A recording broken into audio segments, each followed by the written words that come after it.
Super കപ്പിൽ ഇന്ന് F C ഗോവയും മോഹൻ ബഗാൻ സൂപ്പർ ജയൻസും തമ്മിൽ ഏറ്റുമുട്ടിയ മത്സരത്തിൽ മോഹൻ ബഗാൻ സൂപ്പർ ജയൻസിനെ എഫ് സി ഗോവ പരാജയപ്പെടുത്തി എന്ന് പറഞ്ഞ് കേരള ബ്ലാസ്റ്റേഴ്സിന്റെ ആരാധകരിൽ ചില ആളുകൾ സന്തോഷിക്കുന്നുണ്ട്. എന്ത് കാര്യത്തിനാണ്? ഇതേ ടീം തന്നെയല്ലേ ബ്ലാസ്റ്റേഴ്സിന്റെ സീനിയർ ടീമിനെ പഞ്ഞിക്കിട്ട് വിട്ടത്. അതെ, മോഹൻ ബഗാൻ സൂപ്പർ ജയൻസ് പരാജയപ്പെട്ടു എങ്കിൽ പോലും അവരുടെ റിസർവ് ടീം വളരെ നന്നായിട്ട് ഗോവയ്ക്കെതിരെ കളിച്ചിട്ടുണ്ട് എന്ന് തന്നെ പറയാം. മത്സരത്തിന്റെ തുടക്കത്തിൽ തന്നെ ബ്രൈസൺ ഫെർണാണ്ടസിന്റെ ഒരു വല്ലാത്തൊരു ഹെഡർ, വല്ലാത്തെന്ന് പറഞ്ഞാൽ ലക്കിന്റെ, അതായത് ഭാഗ്യത്തിന്റെ അകമ്പടിയോടുകൂടിയാണ് എഫ് സി ഗോവ ആദ്യത്തെ ഗോൾ നേടിയത് എന്നത് എടുത്തു പറയേണ്ടത് തന്നെയാണ്. എഫ് സി ഗോവ ഇന്ന് നേടിയ 3 ഗോളുകളും സെറ്റ് പീസുകളുടെ ബലമായിട്ട് തന്നെയാണ്. ബ്രൈസൺ ആ ഗോൾ നേടിയതിനു ശേഷം മോഹൻ ബഗാൻ സൂപ്പർ ജയൻസ് ഒരു ഗോൾ റിപ്പീറ്റ് ചെയ്യുന്ന കാഴ്ചയുണ്ട്.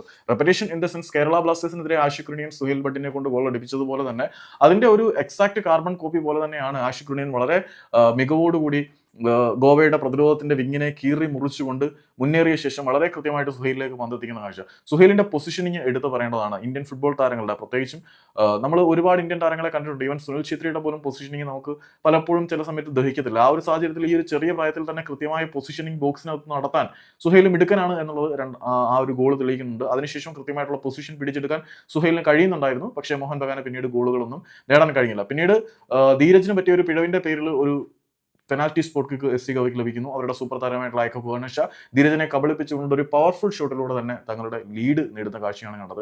ആദ്യം ബ്രൈസണിലൂടെ എഫ് സി ഗോവ ലീഡ് എടുക്കുന്നു, പിന്നീട് സുഹേലിലൂടെ മോഹൻ ബഗാൻ സമനില പിടിക്കുന്നു, ഐക്കർ ഒരു പെനാൽറ്റി സ്പോട്ട് കിക്കിലൂടെ ലീഡ് എടുക്കുന്നു. പിന്നെ മത്സരം അവസാന നിമിഷങ്ങളിലേക്ക് എത്തിയപ്പോൾ ഈ ഇന്ത്യൻ സൂപ്പർ ലീഗ് സീസണിലെ, അല്ലെങ്കിൽ ഈ ഇന്ത്യൻ ഫുട്ബോൾ സീസണിലെ ആദ്യത്തെ ഒളിമ്പിക് ഗോൾ ബോർജയിലൂടെ കിടക്കുന്ന കാഴ്ചയാണ് നമ്മൾ കണ്ടു. മോഹൻ ബഗാന്റെ ഗോൾ കീപ്പറായ, പഴയ ബ്ലാസ്റ്റേഴ്സ് ഗോൾ കീപ്പറായിട്ടുള്ള ധീരജിന് ഒരിക്കലും മറക്കാൻ പറ്റാത്ത, അല്ലെങ്കിൽ ഒരിക്കലും ഓർമ്മിക്കാൻ ആഗ്രഹിക്കാത്ത ഒരു അനുഭവമായിരിക്കും ആ ഒരു ഒളിമ്പിക് ഗോൾ എന്ന് പറയേണ്ടി വരും.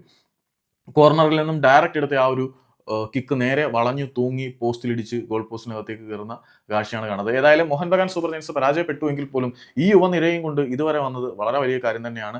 ഓർക്കുക, മോഹൻ ബഗാന്റെ റിസർവ് ടീമാണ് ബ്ലാസ്റ്റേഴ്സിനെ പരാജയപ്പെടുത്തിയത്. അവരെ ഗോവ പരാജയപ്പെടുത്തിയത് ഫീൽഡ് ഗോളുകൾ നേടിയല്ല എന്നുള്ളത് എടുത്തു പറയേണ്ടതാണ്. ഫീൽഡ് ഗോളുകളല്ല, 3 സെറ്റ് പീസുകൾ വഴിയാണ് മോഹൻ ബഗാന്റെ വലയിലേക്ക് ഗോവ ഗോളുകൾ അടിച്ചു കയറ്റിയത്. പിന്നീട് സഹൽ അബ്ദുൽ സമദ് ഒരു കിടിലൻ അക്രോബാറ്റിക് ഷോട്ടൊക്കെ ശ്രമിച്ചിട്ടുണ്ടായിരുന്നു, അതൊന്നും നടന്നില്ല. എഫ് സി ഗോവയ്ക്ക് നിരവധി അവസരങ്ങൾ കിട്ടിയിട്ടുണ്ടായിരുന്നു, അവർക്കും അത് കൺവേർട്ട് ചെയ്യാൻ പറ്റിയില്ല. ഏതായാലും എഫ് സി ഗോവ മോഹൻ ബഗാനെ പരാജയപ്പെടുത്തി.